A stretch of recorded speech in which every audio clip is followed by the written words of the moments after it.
हाँ जी, नमस्कार आप सभी को। आप सभी का स्वागत है अपने इस YouTube चैनल एड्यूरोही पर। मैं आपका अपना विजय भारत आप सभी का स्वागत करता हूँ। आज का इतिहास सीरीज के अंतर्गत चलने वाली कक्षाएं आप सभी को डेली सुबह 7:30 बजे प्रोवाइड करवा दी जाती हैं अपने इस YouTube चैनल एड्यूरोही ऑफिशियल पर। आज 13 सितंबर के दिन आप सभी का स्वागत है इस कक्षा में। Today in history with MCQs. आज का दिन ऐतिहासिक दृष्टिकोण से किस मायने में महत्वपूर्ण है, उसी से संबंधित हम कुछ बातें आपसे कवर करेंगे और आपसे मल्टीपल चॉइस क्वेश्चंस भी पूछेंगे। ऐसे मल्टीपल चॉइस क्वेश्चंस जो पहले कभी आपके एग्जाम्स में पूछ लिए गए हैं या फिर आपके आने वाले एग्जाम्स के लिए जो इम्पोर्टेंट हो सकते हैं, उन्हीं क्वेश्चंस को आधार मानते हुए हम आपके लिए कुछ क्वेश्चंस लेकर आते हैं। ये आपकी कक्षा हफ्ते के 7 दिन होती है, एवरी डे होती है। अगर आपको ये कक्षा पसंद आ जाए तो कक्षा को लाइक कर दीजिएगा, अपने दोस्तों के साथ इसे शेयर भी कर दीजिएगा। अगर आपने अभी तक इस YouTube चैनल को सब्सक्राइब नहीं किया है तो सब्सक्राइब कर लीजिए, बेल आइकन बटन को भी प्रेस कर लीजिए ताकि समय से पहले आपको इस कक्षा की नोटिफिकेशन मिलती रहे। तो चलिए शुरुआत करते हैं हम आज के इस महत्वपूर्ण दिवस की। आज है 13 सितंबर। तो आज के इस महत्वपूर्ण दिवस की शुरुआत हम जन्मदिन से करेंगे।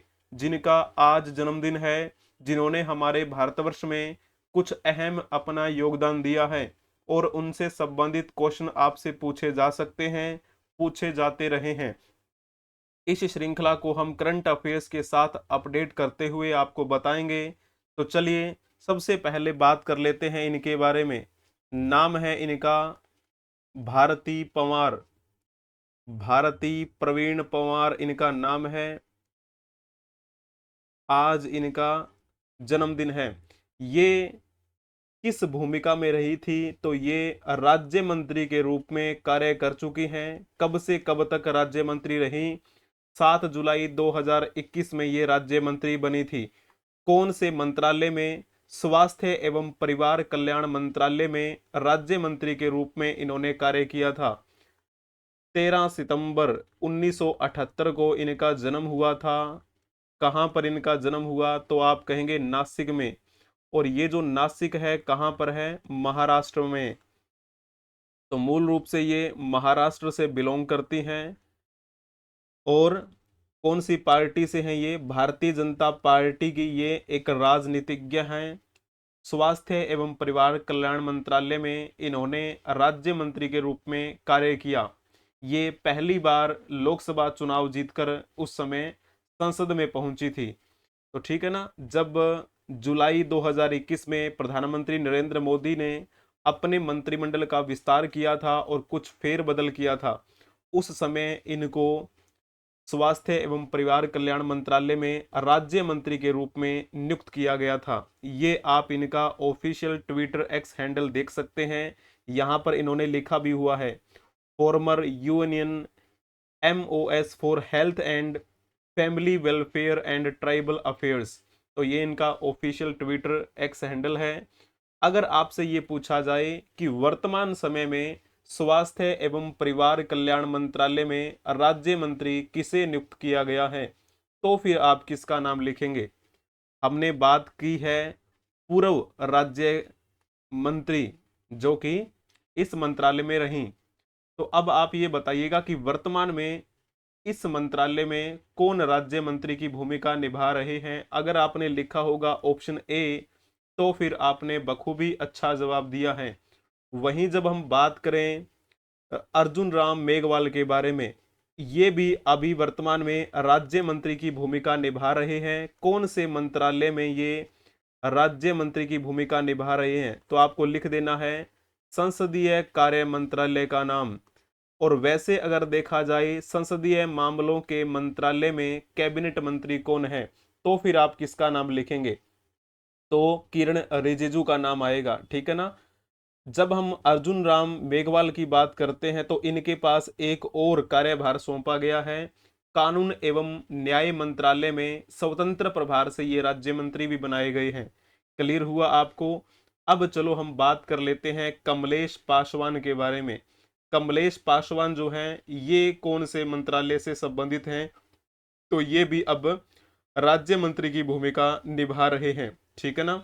और कौन सा मंत्रालय है जिसमें ये राज्य मंत्री बने हुए हैं? तो आपको लिख देना है ग्रामीण विकास मंत्रालय। क्लियर हुआ? ग्रामीण विकास मंत्रालय में कमलेश पासवान राज्य मंत्री की भूमिका निभा रहे हैं। अगर आपसे ये पूछा जाए कि ग्रामीण विकास मंत्रालय के केंद्रीय कैबिनेट मंत्री कौन है, तो फिर आप किसका नाम यहां पर लिखेंगे? तो आप जल्दी से बता सकते हैं किसका नाम आएगा? तो आप लिखेंगे शिवराज सिंह चौहान का। शिवराज सिंह चौहान इससे पहले मध्य प्रदेश के मुख्यमंत्री हुआ करते थे और वर्तमान में वो ग्रामीण विकास मंत्रालय में कैबिनेट मिनिस्टर बने हुए हैं और उनको कृषि एवं किसान कल्याण मंत्रालय का कार्यभार भी सौंपा गया है।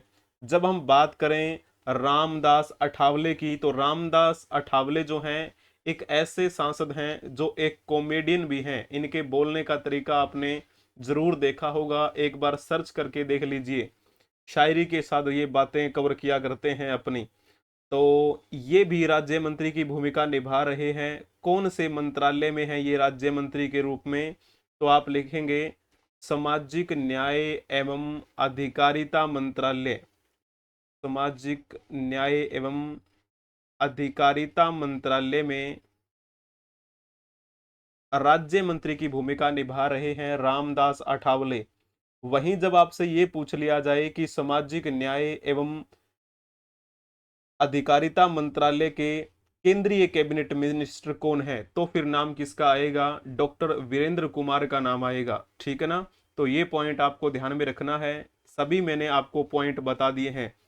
इसके अगर केंद्रीय कैबिनेट मंत्री के बारे में पूछा जाए तो आप लिखे देंगे किरण रिजिजू। ग्रामीण विकास मंत्रालय के केंद्रीय कैबिनेट मंत्री के बारे में पूछा जाए तो आप लिख देंगे शिवराज सिंह चौहान का नाम। सामाजिक न्याय एवं अधिकारिता मंत्रालय के केंद्रीय कैबिनेट मंत्री के बारे में पूछा जाए तो आप नाम लिख देंगे डॉक्टर वीरेंद्र कुमार का। तो ये कुछ करंट अफेयर्स की बातें हैं जो आपको पता होनी चाहिए। चलिए जी, बहुत बढ़िया, अति उत्तम। अब हम इनके बारे में भी बातें कवर करेंगे। नाम इनका है महिमा चौधरी। महिमा चौधरी के बारे में आप जरूर जानते होंगे। 90 के दशक में इन्होंने फिल्मी दुनिया में अपना करियर शुरू किया था और बड़ी पीक पर भी रही थी।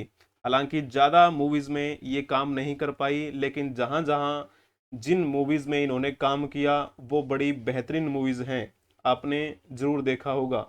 तो ये हिंदी फिल्मी दुनिया की ये अभिनेत्री हैं, हिंदी फिल्म में अभिनेत्री।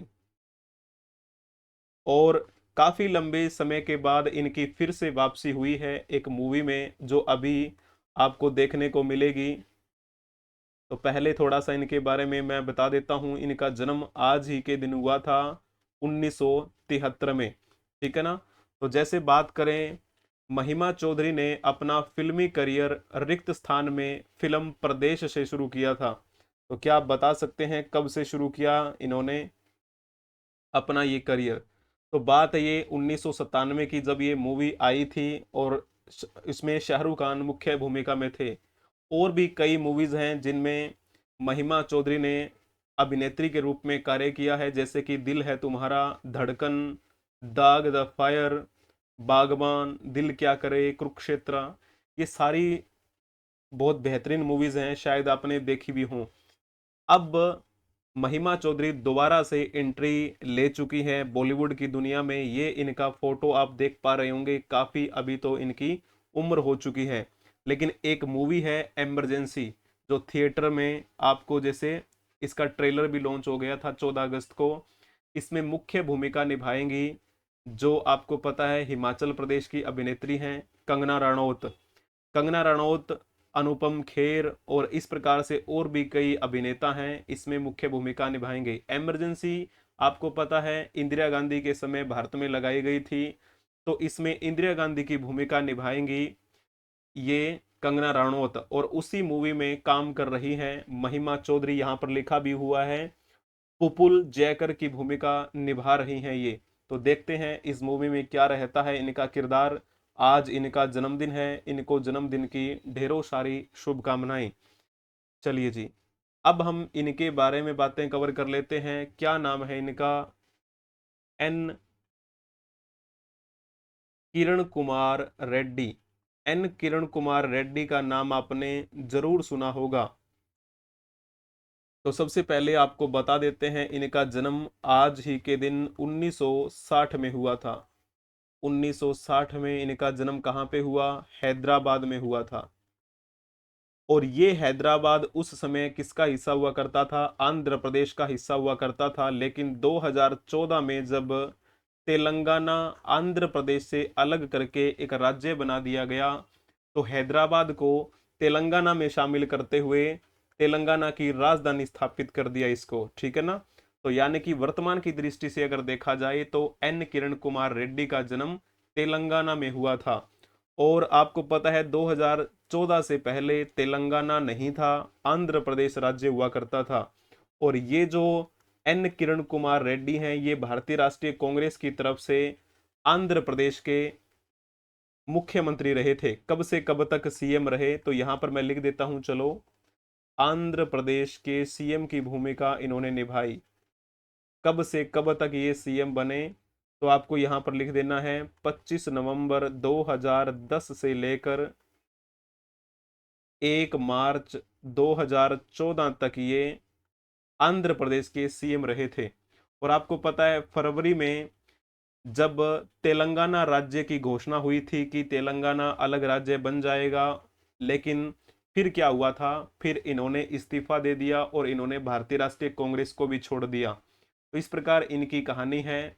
और पीवी नरसिम्हा राव जब हमारे यहाँ मुख्य सत्ता में थे, तब इन उनके कार्यकाल में ये मंत्री भी रहे थे। ठीक है? अत्यंत निकट विश्वास पात्र माने जाते थे ये, और आंध्र प्रदेश के सीएम रहे। मूल रूप से वर्तमान की दृष्टि से देखा जाए तो इनका जन्म तेलंगाना में हुआ। अब क्या आप बता सकते हैं तेलंगाना के वर्तमान में मुख्यमंत्री कौन है? जल्दी से आप बताइएगा कौन सा ऑप्शन ठीक रहेगा। अगर आप प्रश्न आपने लिखा होगा ना ऑप्शन डी, तो आपने बखूबी अच्छा जवाब दिया है। तेलंगाना। तेलंगाना कब बना? 2014 में बना। ठीक है?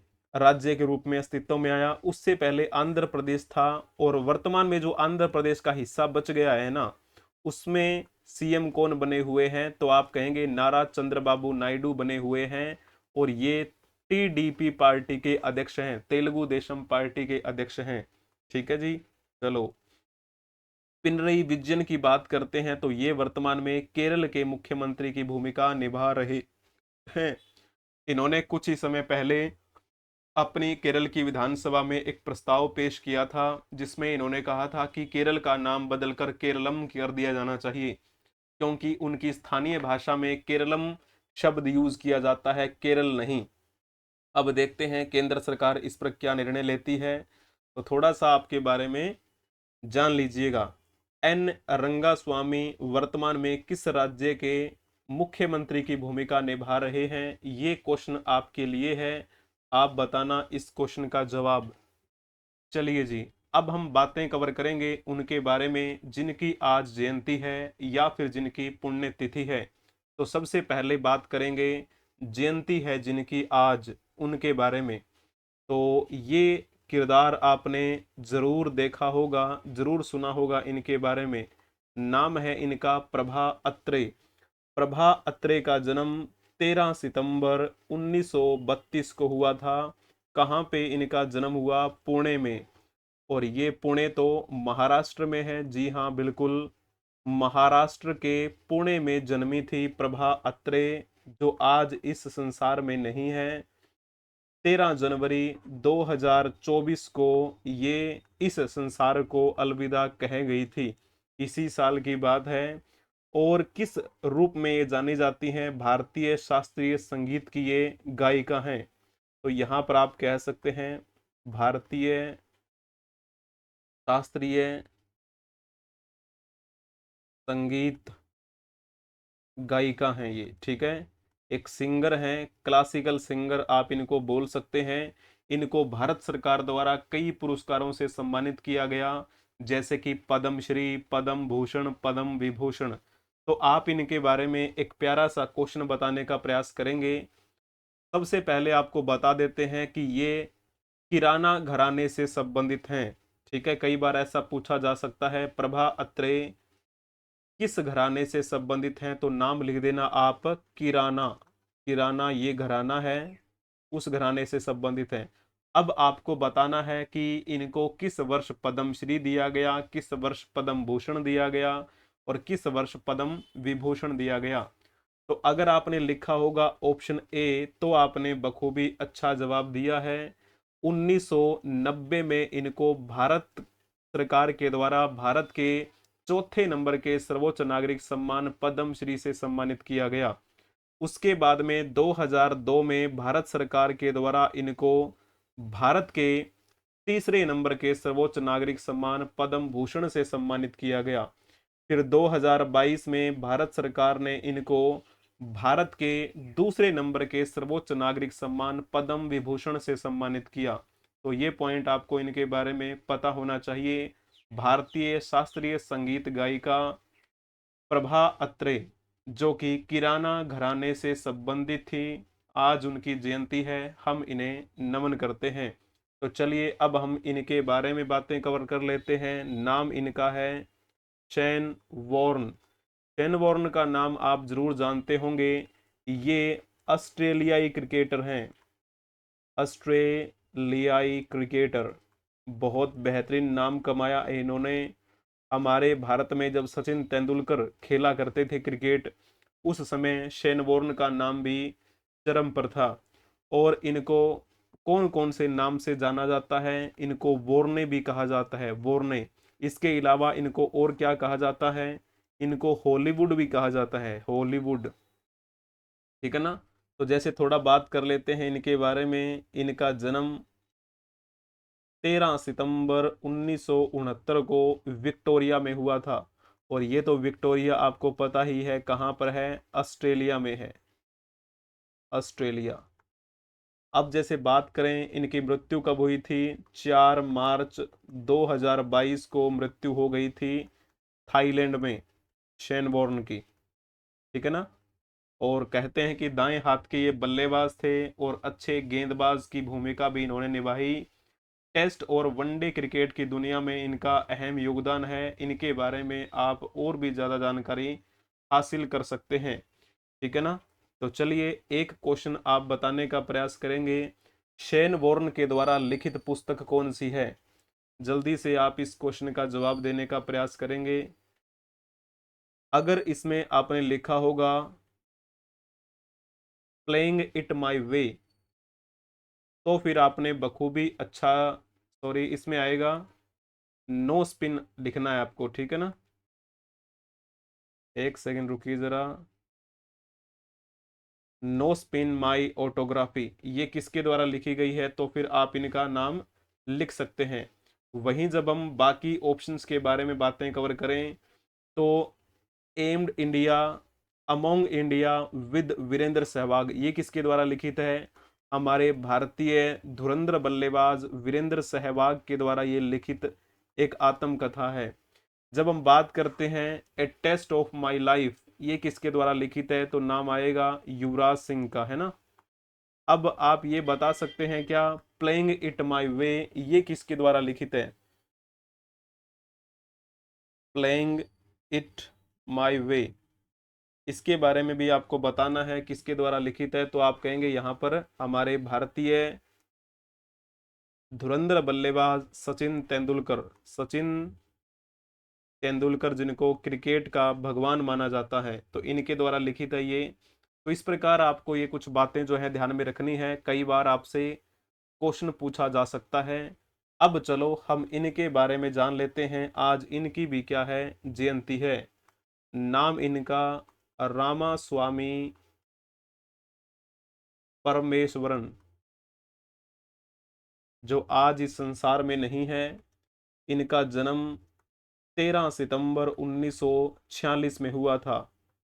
कहाँ पे इनका जन्म हुआ, वर्तमान की दृष्टि से जिसे हम मुंबई कहते हैं, उस समय उसे हम बॉम्बे कहते थे या फिर बम्बई कहते थे।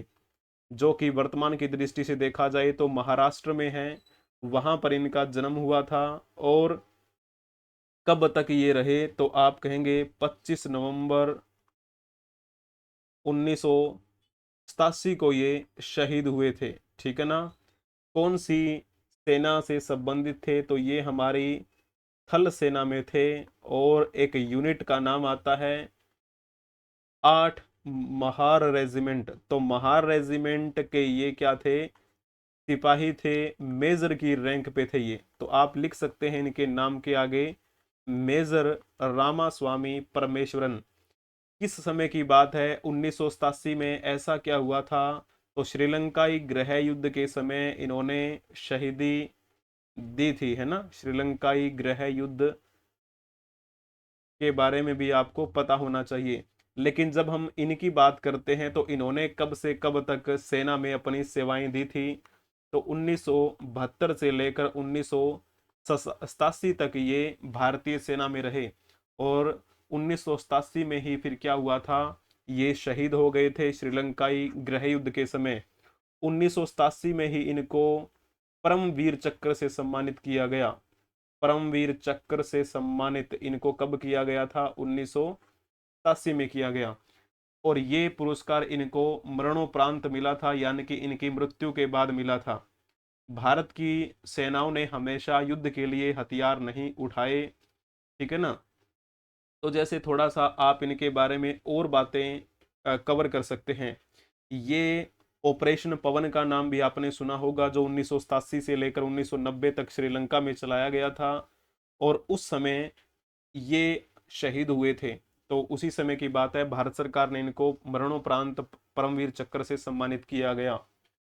तो ये आप एक क्वेश्चन बताइएगा इनके बारे में, मतलब एक अच्छा क्वेश्चन है ये। असाधारण बहादुरी, वीरता या बलिदान के लिए सैनिकों और असैनिकों को दिया जाने वाला सर्वोच्च पुरस्कार कौन सा है। जल्दी से आप इसका नाम बताने का प्रयास करेंगे। अगर आपने लिखा होगा ना परमवीर चक्र, तो आपने बखूबी अच्छा जवाब दिया है। रामास्वामी परमेश्वरन को भी तो यही पुरस्कार मिला था, परमवीर चक्र, जो कि युद्ध भूमि में अगर कोई बेहतरीन प्रदर्शन करता है तो उसे दिया जाता है, और ये सर्वोच्च सम्मान है। ठीक है ना। तो थोड़ा सा आप समझने का प्रयास करेंगे यहाँ पर। जैसे हम बात करें वीरता पुरस्कारों की, वीरता पुरस्कारों को हम दो कैटेगरी में बांट कर देख लेते हैं। एक तो होते हैं युद्ध भूमि में, एक होते हैं युद्ध भूमि में जाए बिना जो बेहतरीन कोई प्रदर्शन करे। तो जो युद्ध भूमि में अगर कोई बेहतरीन प्रदर्शन करे, उन्हें अगर कोई पुरस्कार दिया जाए तो उसे हम कह देते हैं वॉर टाइम गैलेंट्री अवार्ड। ठीक है ना, वॉर टाइम गैलेंट्री अवार्ड्स। अगर कोई युद्ध भूमि में ना जाए और फिर भी कोई बेहतरीन कार्य करे, बहादुरी का काम करे, तो उसे क्या दिया जाता है, पीस टाइम गैलेंट्री अवार्ड दिए जाते हैं, पीस टाइम गैलेंट्री अवार्ड्स। अब इन दोनों को अगर हम फर्दर क्लासिफाई करें तो आप कह सकते हैं इसमें सबसे सर्वोच्च पुरस्कार होता है परमवीर चक्र। ठीक है। उसके बाद दूसरे नंबर का जो आता है उसे हम कहते हैं महावीर चक्र। फिर तीसरे नंबर का सर्वोच्च सम्मान जो होता है उसे हम कहते हैं वीर चक्र, परमवीर चक्र, फिर महावीर चक्र और फिर वीर चक्र। ठीक है ना। तो ये पॉइंट आपको ध्यान में रखना है। युद्ध भूमि के अलावा अगर देखा जाए तो इसमें सर्वोच्च कौन सा होता है, अशोक चक्र होता है, अशोक चक्र। उसके बाद में दूसरे नंबर का सर्वोच्च सम्मान कौन सा होता है, तो आप कहेंगे कीर्ति चक्र होता है, अशोक चक्र, कीर्ति चक्र, और फिर आता है आपका शौर्य चक्र। तो इस प्रकार से ये भी तीन प्रकार के होते हैं। लेकिन हम बात कर रहे किसके बारे में, हम बात कर रहे थे मेजर रामास्वामी परमेश्वरन के बारे में। इन्होंने तो युद्ध भूमि में शहीदी दी थी, तो इनको कौन सा पुरस्कार मिला, परमवीर चक्र, यानी कि वॉर टाइम गैलेंट्री अवार्ड से इनको सम्मानित किया गया था। क्लियर हुआ, चलिए जी, बहुत बढ़िया। अब हम बात कर लेते हैं इनके बारे में। नाम क्या है इनका, भगवत रावत। भगवत रावत के बारे में भी आपको पता होना चाहिए। ये हमारे भारत के एक प्रसिद्ध कवि हुए हैं, एक प्रसिद्ध लेखक हुए हैं, एक प्रसिद्ध निबंधकार हुए हैं। तो इनका जन्म आज ही के दिन हुआ था 1939 में। 13 सितंबर 1939 को इनका जन्म हुआ। इनके बारे में आप एक क्वेश्चन बता दीजिएगा। मध्य प्रदेश के टीकमगढ़ में जन्मे भगवत रावत भारत के प्रसिद्ध क्या थे? तो मैंने अभी आपको क्या बताया, एक बेहतरीन कवि थे ये हमारे भारत के। 1939 में इनका जन्म टीकमगढ़ में हुआ था, और ये टीकमगढ़ कहाँ पर है? मध्य प्रदेश में है। और जैसे बात करें, इनकी मृत्यु 2012 में हुई थी 25 मई के दिन। कहाँ पर? भोपाल में। भोपाल जो कि मध्य प्रदेश की क्या है? राजधानी है। क्लियर हुआ? इनके द्वारा बहुत सी रचनाएं लिखी गई थी। जैसे बात करें इनकी कुछ कृतियों के बारे में, तो एक रचना इनकी आती है समुद्र के बारे में, ये इनकी रचना का नाम है। और एक रचना है इनकी दी हुई दुनिया। दी हुई दुनिया। हमने उनके घर देखे, तो ये भी रचना इनके द्वारा लिखित है। तो आप इनके बारे में और भी ज़्यादा जानकारी हासिल कर सकते हैं। हिंदी कविता के बहुत उच्च कोटि के कवि माने जाते थे ये। तो इनकी भी आज जयंती है, हम इन्हें नमन करते हैं। सच पूछो तो ये भी इनके द्वारा लिखित है। सच पूछो तो आप पढ़ सकते हैं इनके बारे में। ऐसी कैसी नींद, ये भी इनकी द्वारा लिखी गई कविता है, संग्रह है, कविता संग्रह है। इनको कई पुरस्कारों से सम्मानित किया गया, जैसे दुष्यंत कुमार पुरस्कार से इनको 1979 में सम्मानित किया गया था। तो चलिए, बहुत बढ़िया। अब हम इनके बारे में बातें कर लेते हैं। तो पहले चेहरा देख लीजिए और आप एक क्वेश्चन बता दीजिए। भारत की स्वतंत्रता सेनानी जो देश में पहली महिला जिला प्रमुख बनी, पूरे देश में अगर देखा जाए तो सबसे पहली महिला कौन थी जो जिला प्रमुख बनी थी? तो नाम आता है नागेंद्र बाला। ये कौन से जिले की प्रमुख बनी थी? तो आपने नाम सुना होगा कोटा। कोटा जो कि राजस्थान में है। तो कोटा जिले की प्रमुख बनी थी। पूरे भारतवर्ष में पहली महिला थी ये किसी जिले की जिला प्रमुख बनने वाली। तो जैसे बात करें, नागेंद्र बाला इनका नाम। इनका जन्म 13 सितंबर 1926 को हुआ था। और जब हम बात करें इनकी मृत्यु कब हुई थी, तो सितंबर में ही इनकी मृत्यु हुई थी। 2010 की बात है। कहाँ पे इनकी मृत्यु हुई थी? कोटा। कोटा राजस्थान में है। कोटा कहाँ पे है? राजस्थान में। किस भूमिका में ये रही? हमारे भारत की स्वतंत्रता सेनानी रही। जब 1942 में महात्मा गांधी के नेतृत्व में भारत छोड़ो आंदोलन चल रहा था, उस समय इनका भी अहम योगदान माना जाता है। बढ़ चढ़कर उसमें इन्होंने हिस्सा लिया था। तो इनके बारे में थोड़ा सा आप जानकारी हासिल कर लीजिए, ठीक है ना? तो ताकि आपको इनके बारे में पता हो। चलिए, और ऐसा कहते हैं कि पंचायती राज व्यवस्था लागू होने के बाद नागेंद्र बाला 1960 में कोटा की ये पहली जिला प्रमुख बनी थी। यानी कि सबसे, आप कह सकते हैं, धरातल की जो इकाइयां हैं पंचायती राज, उसमें शुरुआती दौर के नेताओं में से आप इनको मान सकते हैं। ठीक है, हड़ौती क्षेत्र वहां पर पड़ता है उसमें। चलिए, और ज़्यादा जानकारी आप हासिल कर सकते हैं इनके बारे में। अब चलो इनके बारे में जान लेते हैं। ये नाम भी आपने ज़रूर सुना होगा अगर आपने हिस्ट्री कवर की है तो। हिस्ट्री में आपको इनके बारे में पढ़ने को मिलता है हेनरी कॉटन। हेनरी कॉटन एक ब्रिटिश अधिकारी थे। ठीक है, इनका जन्म 13 सितंबर 1845 को हुआ। कहाँ पे जन्मे? मद्रास में। ठीक है, और 22 अक्टूबर 1915 को मृत्यु हुई थी कॉटन की। और कहते हैं कि भारतीय राष्ट्रीय कांग्रेस के अध्यक्ष की भूमिका भी निभाई हेनरी कॉटन ने। अगर आपसे ये पूछा जाए भारतीय राष्ट्रीय कांग्रेस के निम्नलिखित में से किस अधिवेशन की अध्यक्षता सर हेनरी कॉटन ने की, तो फिर आप कौन सा जवाब देंगे? जल्दी से बता दीजिए कौन सा इसमें से आंसर आपका ठीक रहेगा। कब की बात है जब हेनरी कॉटन ने अध्यक्षता की थी? अगर लिखा होगा आपने 1904 का बम्बई अधिवेशन, तो फिर आपने बखूबी अच्छा जवाब दिया है। 1904 के बम्बई अधिवेशन में अध्यक्षता कर रहे थे हेनरी कॉटन। वहीं जब हम बाकी ऑप्शंस के बारे में बात करें, जैसे कि 1906 का कोलकाता अधिवेशन जब हुआ, उसमें अध्यक्षता करने वाले कौन थे? दादा भाई नौरोजी, जिनको हम grand old man of India के नाम से जानते हैं। दादा भाई नौरोजी की अध्यक्षता में हो रहे 1906 के कोलकाता अधिवेशन में पहली बार स्वराज शब्द का प्रयोग किया गया।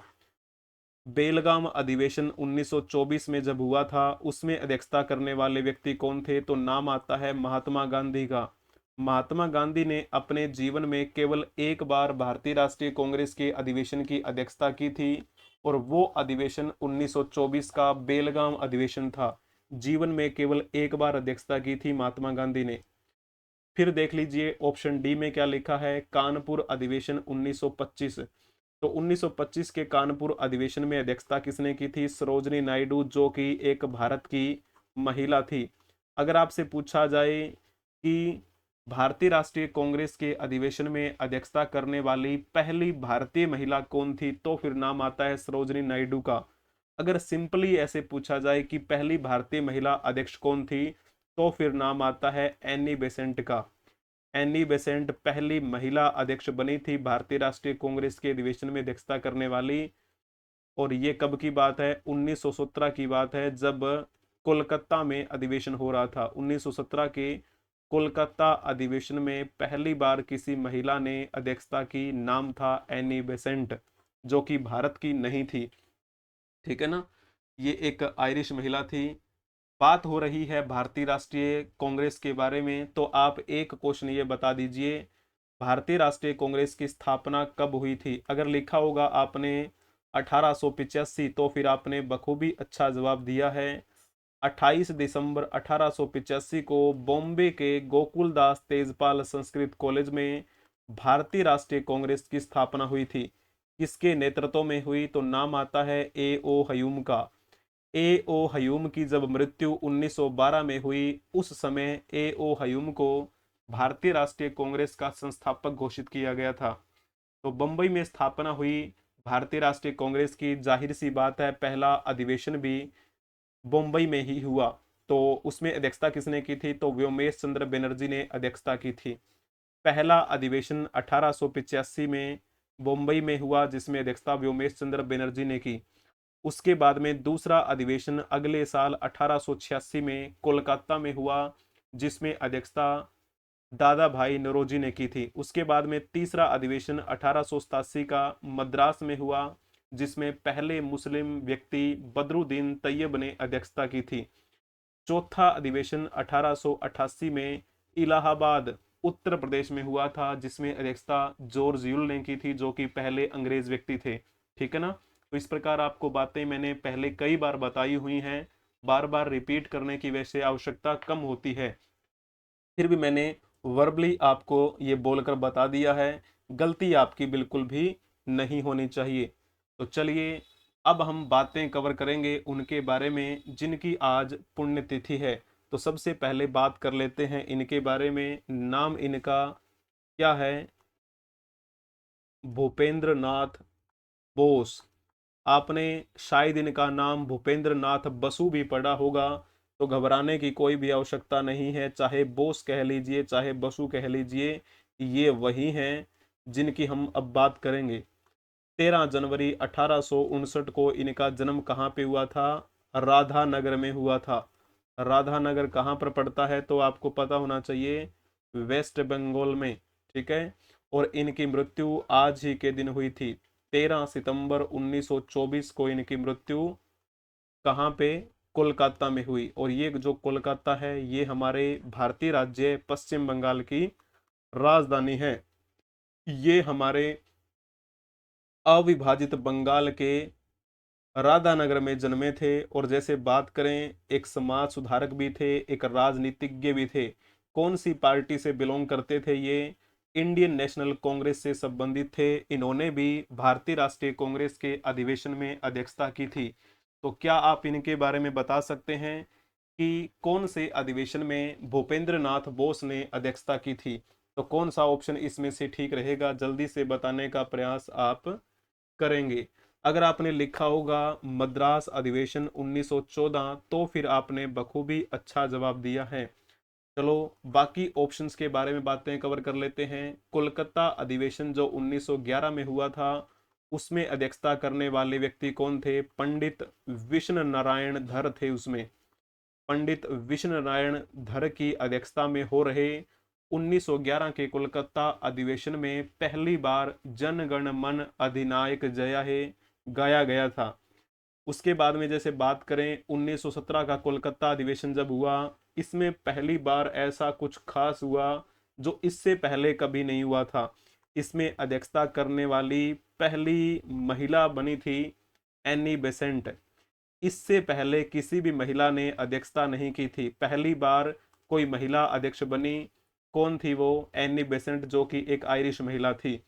लेकिन सिंपली पूछा जाए कि पहली महिला अध्यक्ष कौन थी तो नाम आता है एनी बेसेंट का। अगर पूछा जाए पहली भारतीय महिला अध्यक्ष तो फिर किसका नाम आप लिखेंगे? तो मैंने थोड़ी ही देर पहले आपको बताया है, नाम है सरोजनी नायडू। सरोजनी नायडू ने 1925 के कानपुर अधिवेशन में अध्यक्षता की थी, ठीक है ना, सरोजनी नायडू। ये पॉइंट आपको पता होना चाहिए, 1925 कानपुर अधिवेशन। अब चलो ऑप्शन डी के बारे में बात कर लेते हैं। 1924 के बेलगांव अधिवेशन में अध्यक्षता करने वाले व्यक्ति कौन थे? तो नाम आता है महात्मा गांधी का। महात्मा गांधी ने अपने जीवन में केवल एक बार अध्यक्षता की थी और वो अधिवेशन 1924 का बेलगाम अधिवेशन था। क्लियर हुआ आपको ये पॉइंट? बहुत बढ़िया, अति उत्तम। अब चलो हम इनके बारे में जान लेते हैं। नाम इनका है जतिंद्र नाथ दास। जतिंद्र नाथ दास के बारे में भी आपको पता होना चाहिए। इनका जन्म 27 अक्टूबर 1904 को हुआ था। कहाँ पे? कोलकाता में। और ये उस समय की बात है जब बंगाल का विभाजन हुआ नहीं था। अगले साल बंगाल का विभाजन हुआ था इनके जन्म के एक साल बाद, ठीक है ना, करजन के नेतृत्व में, आपको पता ही है वो तो। और इनकी अगर हम बात करें मृत्यु कब हुई थी, 13 सितंबर 1929 को इनकी मृत्यु हो गई थी, क्योंकि ये भूख हड़ताल पर बैठे थे लाहौर जेल में। और लाहौर वर्तमान की दृष्टि से कहाँ पर है? पाकिस्तान में है। तो वहीं पर भूख हड़ताल की काफी लंबे समय के बाद इनकी मृत्यु हो गई थी। तो चलिए पहले आप इनके बारे में एक क्वेश्चन बता दीजिए, जल्दी जल्दी से बताएं। अनुशीलन समिति के सदस्य प्रसिद्ध क्रांतिकारी जतिन दास को किस मामले में गिरफ्तार किया गया था? तो इसमें कौन सा ऑप्शन आप ठीक टिक करेंगे? अगर लिखा होगा आपने इसमें लाहौर षड्यंत्र तो फिर आपने बखूबी अच्छा जवाब दिया है। लाहौर षड्यंत्र के बारे में थोड़ा आपको पता भी होना चाहिए कि लाहौर षड्यंत्र क्या था। ये उस समय की बात है जब हम बात करें 1929 के आसपास की। 8 अप्रैल 1929 को जब भगत सिंह और बट्टू केशवर दत्त द्वारा ब्रिटिश असेंबली में बम फेंका गया था, तो उस समय इनकी भी भूमिका रही और इनको भी गिरफ्तार कर लिया गया था। हालांकि काकोरी कांड का जिक्र भी जब आता है तो उसके सिलसिले में भी कहा जाता है कि इनको गिरफ्तार किया गया, लेकिन अगर लाहौर षड्यंत्र केस लिखा हुआ है तो आप ये ऑप्शन टिक कर देना। जतिंद्र नाथ दास के बारे में कहा जाता है कि ये सुभाष चंद्र बोस के बड़े सहायक थे, ठीक है ना। और इनको गिरफ्तार क्यों किया गया था लाहौर षड्यंत्र केस में? जैसे मैंने अभी बताया कि आपको, उसमें भगत सिंह और बट्टू केशवर दत्त ने ब्रिटिश असेंबली में बम फेंका था। वो बम किसने बनाए थे? वो बम बनाने का काम किया था जतिन दास ने। तो ऐसे वीर क्रांतिकारी थे। और जब इनको पकड़ लिया गया था तो उन्होंने 13 जुलाई 1929 से अनशन शुरू कर दिया था। यानी कि 13 जुलाई को ये अनशन पर बैठे थे और करते करते 13 सितंबर 1929 को इनकी अनशन पर मृत्यु हो गई थी। भूख हड़ताल पर बैठे थे आजीवन, ठीक है ना। तो ये पॉइंट इनके बारे में पता होना चाहिए। अनशन के 63वें दिन जेल में इनकी मृत्यु हुई थी। तो ऐसे वीर क्रांतिकारियों को हम नमन करते हैं। चलिए जी, अब हम बात कर लेते हैं इनके बारे में। इनका नाम आपने जरूर सुना होगा, अनजान। ये अनजान के नाम से प्रसिद्ध हुए थे। इनके बारे में थोड़ी बात करेंगे। 28 अक्टूबर 1930 को इनका जन्म हुआ था बनारस में। बनारस कहाँ पर है? उत्तर प्रदेश में है ये बनारस। और इनकी मृत्यु आज ही के दिन 1997 में हुई थी। किस बात के लिए जाने जाते थे? तो ये शेरो शायरी किया करते थे। ये एक भारत के प्रसिद्ध शायर भी रहे और साथ में कहते हैं कि ये एक गीतकार भी थे, यानी कि गीत लिखा करते थे, लिरिसिस्ट थे ये। और आपने जरूर एक गीत सुना होगा, मुकद्दर का सिकंदर। ये फिल्म जो है ना, मुकद्दर का सिकंदर, उसमें इन्होंने अपने गीत लिखे थे। हेरा फेरी जो है एक मूवी, उसमें भी इन्होंने अपने गीत दिए। ठीक है, तो थोड़ा सा इनके बारे में आपको पता होना चाहिए। हिंदी फिल्मों के मशहूर गीतकार थे ये और अपने समय के ख्याति प्राप्त शायर थे। तो एक गीत आपने सुना होगा, खाई के पान बनारस वाला, खुल जाए बंद अकल का ताला। तो ये कहाँ से थे? ये बनारस के थे। तो इन्होंने गीत बनाया था, खाई के पान बनारस वाला। तो ऐसा गीत लिखा था इन्होंने। ऐसा कहते हैं कि केवल 20 मिनट में इन्होंने ये गीत तैयार कर दिया था। तो ऐसे गीतकार थे अनजान। इनका मूल नाम क्या था? आप बता दीजिए कमेंट में, जल्दी जल्दी से बता दीजिए। कौन सा ऑप्शन इसमें ठीक रहेगा? जल्दी जल्दी से बताएं। अगर लिखा होगा ना आपने लालजी पांडे, तो आपने बखूबी अच्छा जवाब दिया है। अनजान का वास्तविक नाम था लालजी पांडे, जो कि एक बेहतरीन गीतकार हुए।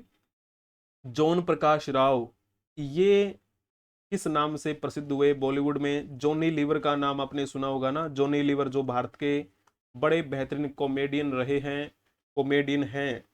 तो इनका ओरिजिनल नाम था जॉन प्रकाश राव। हरि कृष्ण गोस्वामी, ये हमारे भारत के प्रसिद्ध एक्टर रहे हैं अपने जमाने के। मनोज कुमार, इनका एक आप कह सकते हैं फिल्मी दुनिया का नाम था। और ये देशभक्ति टाइप की मूवी बनाया करते थे, इस वजह से इनको एक और नाम दिया गया, भारत कुमार। ठीक है ना। और जब बात करते हैं मोहम्मद यूसुफ खान की, मोहम्मद यूसुफ खान भी बॉलीवुड की दुनिया में आए। इन्होंने अपना नया नाम कमाया और ये किस नाम से प्रसिद्ध हुए? दिलीप कुमार के नाम से प्रसिद्ध हुए। इनका नाम था मोहम्मद यूसुफ खान। ठीक है ना। तो थोड़ा सा आपको ये जो पॉइंट है वो पता होना चाहिए, कुछ बातें जो मैंने आपको बताई हैं। आज के लिए इतना ही हम रखेंगे। जिनका आज जन्मदिन है उनको जन्मदिन की बहुत बहुत बधाई हो। जिनकी आज जयंती है या फिर जिनकी पुण्यतिथि है, हम उन्हें श्रद्धांजलि अर्पित करते हैं। अगर आपको कक्षा पसंद आई है तो कक्षा को लाइक कर दीजिए, अपने दोस्तों के साथ इसे शेयर भी कर दीजिए। अगर आपने अभी तक इस YouTube चैनल को सब्सक्राइब नहीं किया है तो सब्सक्राइब कर लीजिए। बेल आइकन बटन को भी प्रेस कर लीजिए ताकि समय से पहले आपको इस कक्षा की नोटिफिकेशन मिलती रहे। आप सभी का धन्यवाद बने रहने के लिए। आप सभी हमें अलग अलग सोशल मीडिया प्लेटफॉर्म के माध्यम से संपर्क कर सकते हैं, जहां पर आपको क्विज कॉन्टेस्ट में हिस्सा बनने का मौका मिलेगा। आप मल्टीपल चॉइस क्वेश्चंस अटेम्प्ट कर सकते हैं। आपकी बेहतरीन तरीके से तैयारी होगी। जैसे कि सोशल मीडिया प्लेटफॉर्म की बात करें तो Telegram, Moj, Hipi, Josh, ShareChat, WhatsApp channel, Instagram, Twitter, X, Facebook etcetera. बशर्ते आपको सर्च करना है एड्यूरोही 24। अगर सर्च ना भी करें तो वीडियो के डिस्क्रिप्शन में आपको सभी सोशल मीडिया प्लेटफॉर्म्स के लिंक मिल जाएंगे, वहां से डायरेक्ट आप हमें फॉलो कर सकते हैं। बने रहने के लिए आप सभी का धन्यवाद। Thank you for watching. Like, share and subscribe. बने रहिए हमारे साथ एड्यूरोही ऑफिशियल के साथ। हम मिलेंगे नेक्स्ट क्लास में, तब तक के लिए आप हंसते रहें, मुस्कुराते रहें, पढ़ते रहें, खेलते रहें और खिलखिलाते रहें। जय हिंद, जय भारत, वंदे मातरम।